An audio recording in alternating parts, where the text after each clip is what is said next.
ലത്തീൻ മെത്രാൻമാർ സമ്മേളിച്ചത് മുസ്ലിം ലീഗുമായി ചർച്ചയ്ക്കു വേണ്ടിയല്ല എന്ന തലക്കെട്ടിൽ ഫാദർ ജോഷി മയ്യാറ്റിൽ എഴുതിയ ഫേസ്ബുക്ക് പോസ്റ്റ് ശ്രദ്ധേയമാകുന്നു.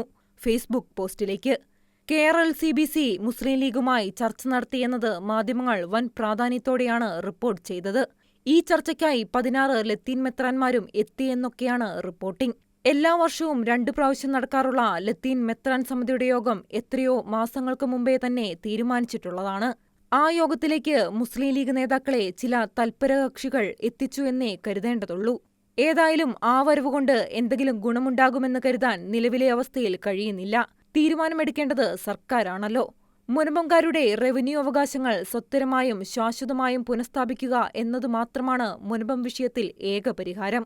22-ന് സർക്കാർ മുനമ്പം വിഷയത്തിൽ ശാശ്വത പരിഹാരം കാണുന്നില്ലെങ്കിൽ മുനമ്പംകാർക്കുവേണ്ടി അതിശക്തമായ സമരത്തിന് ലീഗ് മുന്നിട്ടിറങ്ങും എന്നതാവാം സന്ദർശനത്തിന്റെ സൂചന. വഖഫ് ഒരു മതകർമ്മമാണ്. അത് സംരക്ഷിക്കാനെന്ന പേരിൽ കോൺഗ്രസ് സർക്കാർ ഭരണഘടനാ വിരുദ്ധവും മതേതര വിരുദ്ധവും ജനാധിപത്യ വിരുദ്ധവുമായ നിയമനിർമ്മാണം നടത്തിയതാണ് മറ്റനേകം ഇന്ത്യക്കാരെപ്പോലെ മുനമ്പംകാരെയും പ്രശ്നത്തിലാക്കിയിട്ടുള്ളത്. അങ്ങനെയാണ് ഇപ്പോൾ ഇത് മുനമ്പത്ത് സങ്കീർണമായ ഒരു നിയമപ്രശ്നമായി മാറിയിട്ടുള്ളത്. വഖഫ് ആക്ട് ഭേദഗതി ചെയ്യുക എന്നത് ഇന്ത്യൻ ജനതയ്ക്ക് അനിവാര്യമായ ഒന്നാണ്. പ്രത്യേകിച്ച് 40, 83, 107, 108A എന്നീ വകുപ്പുകളിൽ.